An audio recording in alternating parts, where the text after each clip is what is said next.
Have you ever felt manipulated but couldn't quite put your finger on why? We've all been there. That uneasy feeling when you sense something isn't quite right, but you can't articulate exactly what. You're not alone. This, dear friends, is often a sign of a subtle yet powerful form of psychological manipulation known as gaslighting.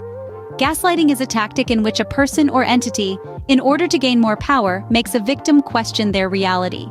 It's a common technique of abusers, dictators, narcissists, and cult leaders, and it's done slowly so the victim doesn't realize how much they've been brainwashed. It's like the classic tale of the frog in boiling water. You don't realize the danger until it's too late. But don't fret. Knowledge is power. Join me as we unmask gaslighting and decode some common manipulative phrases. Together we can empower ourselves against this insidious form of emotional abuse. Ever heard someone say, "I did that because I was trying to help you"? This seemingly benign statement is actually a classic tactic used by manipulators to induce guilt. It's a clever way to shift blame and make you question your own anger or frustration. Imagine this. Someone does something that hurts you or makes you uncomfortable. You express your feelings, and instead of acknowledging their mistake, they respond with, "I did that because I was trying to help you." Now you're left feeling like the bad guy. You start to think, maybe I overreacted. They were just trying to help after all. But hold on a second. You have every right to express your feelings when you're uncomfortable or hurt. What's happening here is a classic guilt trip. The person is subtly making you feel guilty for having a reaction to their action or words. They're making you question your own interpretation of the situation. Instead of owning up to their actions, they're shifting the blame onto you. It's a manipulative move designed to make you doubt yourself and your feelings. And here's the thing. It's okay to feel angry. It's okay to feel frustrated. It's okay to express those feelings. You're not overreacting and you're not being ungrateful. You're simply asserting your boundaries, and that's entirely valid. The next time someone tries to pull this on you, remember this. Their intentions don't negate their impact. Even if they were trying to help, if their actions caused you distress, they need to acknowledge that. They need to apologize and learn from it. So don't let anyone make you feel guilty for expressing your feelings. You're not overreacting. You're not being too sensitive.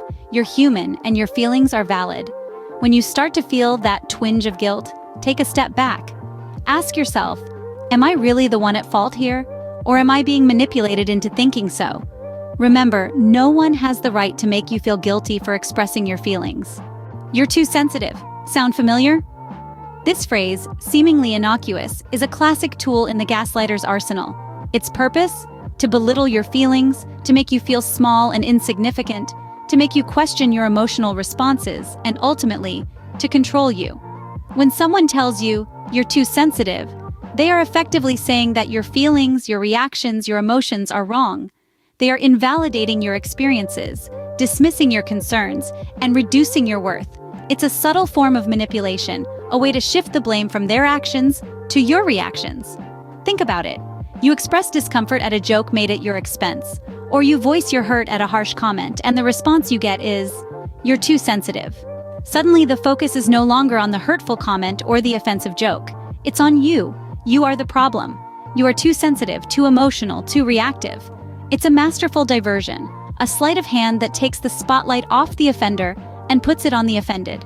In essence, what this phrase is doing is gaslighting you into believing that your feelings are not only unwarranted, but are also a burden to others.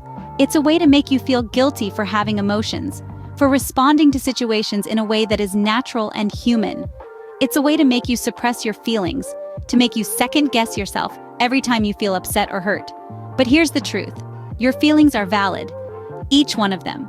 Every time you feel hurt, every time you feel upset, every time you feel uncomfortable, it is valid. Your feelings are a part of who you are.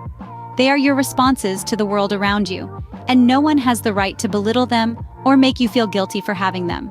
So, the next time someone tells you, "You're too sensitive," remember this. It is not a reflection of you, but a reflection of them. It is their inability to take responsibility for their actions, their words, their behavior. Your feelings are valid. Don't let anyone tell you otherwise. How about this one? That's not what happened. This phrase is a classic tool in the gaslighting toolbox. It's all about distorting reality to suit the gaslighter's narrative and make you question your memory or perception. Imagine a situation where you clearly remember an event or conversation. You recall the details accurately, the words exchanged, the emotions felt, everything. Then someone comes along and tells you, that's not what happened. They confidently narrate a different version of the event, one that conveniently aligns with their interests or absolves them of any wrongdoing. This is what gaslighters do. They reshape reality, bending it to their whims, and leave you questioning your own sanity. The aim is to make you feel insecure about your grip on reality.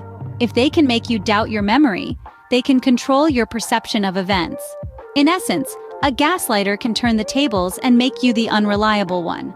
That's not what happened, they say, and you start to wonder if your recollection is wrong. You may even start to believe that your memory is faulty, that you're the one who's mistaken. But here's the thing, your memory is not the enemy. It's the gaslighter's manipulation that's the real threat. They are the ones twisting the truth, not you. They are the ones rewriting history, not you. It's crucial to trust your memory and your perception of reality. Yes, memory can sometimes be fallible, and yes, sometimes we might misremember things. But if someone consistently tells you that your recollections are wrong and theirs are right, you need to be wary. Remember, gaslighters thrive on creating confusion and instilling doubt. They want you to question your reality so they can control it. They want to keep you off balance, unsure, and second-guessing yourself. But you have the power to resist this manipulation. Trust in your ability to perceive reality. Trust in your memory. Believe in your experiences. Don't let anyone rewrite your reality. Have you been told you're being paranoid? This statement often echoes in the corridors of manipulation and gaslighting. It's a classic move in the gaslighter's playbook, a cunning tactic used to sidestep responsibility and make you, the recipient, feel irrational for suspecting any wrongdoing. Let's unmask this manipulative phrase and decode its true intentions. When a gaslighter tells you that you're being paranoid, they're essentially playing a game of psychological evasion. They're deflecting the spotlight away from their actions and shining it onto your mental state. Instead of addressing the issue at hand, they're questioning your sanity and ability to perceive reality correctly. This phrase is particularly dangerous because it can make you second-guess yourself. Over time, you might start to doubt your judgment, dismiss your intuition, and question your ability to discern what's real and what's not. It's a form of psychological warfare that can have devastating effects on your self-esteem and overall mental health. But here's the twist. The gaslighter isn't concerned about your paranoia. No, they're more interested in protecting themselves, maintaining control, and avoiding any form of accountability. It's a clever diversion, a smoke and mirrors tactic to keep you off balance and in doubt. So what should you do when faced with this form of manipulation? Recognize it for what it is, a diversion. Trust your instincts and hold steadfast in your beliefs. Seek support from trusted friends, family, or professionals, and consider distancing yourself from the person who consistently makes you feel paranoid. The key is to remember that it's okay to question things and to have suspicions. After all, we're all human and we're not infallible. But when someone consistently labels your concerns as paranoia, it's a red flag that shouldn't be ignored. In the end, it's essential to remember that your feelings, thoughts, and suspicions are valid. They're part of who you are, and they deserve to be heard and acknowledged, not dismissed as paranoia. So the next time someone tells you you're being paranoid, remember this. Your suspicions are often valid. Don't let anyone make you feel paranoid for trusting your instincts. Ever been told that's hardly important? This is a classic gaslighting technique designed to belittle your concerns or suggestions, making you feel unimportant. It's a form of trivialization, used to devalue you and the things you care about. Imagine you're in a conversation and you bring up something that's bothering you. It could be anything, an incident at work, a personal issue, or even a global issue. But instead of acknowledging your concern, the other person dismisses it by saying, "That's hardly important." This is a clear attempt to belittle your feelings and make you question the validity of your concerns. The gaslighter uses this phrase as a tool to control the narrative, to decide what's important and what's not. In doing so, they undermine your confidence and leave you doubting your own judgment. This manipulative strategy can have a profound impact on your self-esteem and emotional well-being. But remember, what's important to you matters. The things that concern you matter. Your feelings matter. They are valid, and they deserve to be heard and acknowledged. Don't let anyone make you feel otherwise. The essence of any healthy relationship, be it personal or professional, is mutual respect and understanding. This includes respecting each other's concerns, no matter how trivial they might seem. So, if someone tries to trivialize your concerns, know that it's not about you or your concerns. It's about them, and their need to control and manipulate. Don't let a gaslighter make you feel small or insignificant. Stand your ground, assert your worth. And remember, it's okay to walk away from people who constantly belittle you or your concerns. Surround yourself with people who uplift you, respect you, and value your thoughts and feelings. So the next time someone tells you, "That's hardly important," know that it's a manipulation tactic and not a reflection of your worth or the validity of your concerns. You matter. Your thoughts matter. Your feelings matter. Your concerns matter. Your concerns matter. Don't let anyone trivialize what's important to you. Let's recap what we've learned about gaslighting. This insidious form of manipulation is all about power and control, and it's often so subtle that you don't realize it's happening until it's too late. But knowledge is power. And by understanding the common phrases gaslighters use, we can better protect ourselves from their influence. We began with the guilt trip, a classic tactic where the gaslighter will claim they were just trying to help you, making you question your own reactions and feelings. It's a way of shifting blame, of making you feel like you're in the wrong for reacting to their actions. Next, we delved into the sensitivity accusation. This is when a gaslighter tells you you're too sensitive, invalidating your feelings, and making you feel as though your reactions are unwarranted. It's a way of undermining your confidence and making you second-guess yourself. In the reality distortion, a gaslighter will change the narrative to fit their own agenda. They'll insist that's not what happened, persuading you that your memory is faulty and that their version of events is the correct one. It's a way to make you question your own sanity. Then we explored the paranoia projection. This is when a gaslighter accuses you of being paranoid, of imagining things that aren't there. It's a way to deflect from their own actions and make you feel as though you're the one with the problem.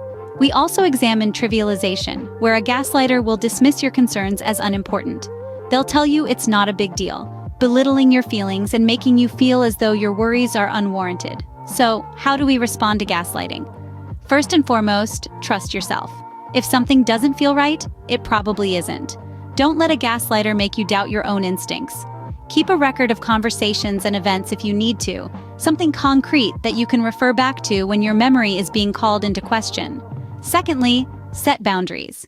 Make it clear that you won't tolerate being treated disrespectfully.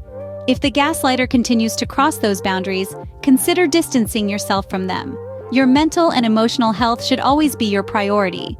Finally, seek support. Reach out to trusted friends or family members, or consider seeking professional help. There are many resources available for people who have been victims of gaslighting, from support groups to therapists who specialize in emotional abuse.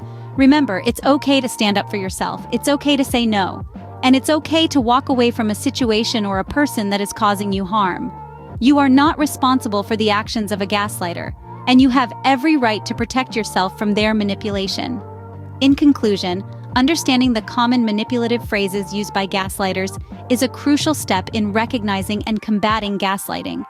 By learning to identify these tactics, we can better protect ourselves and our loved ones from this form of emotional abuse. Remember, you're not alone in this. Reach out, speak up, and don't let anyone dim your light.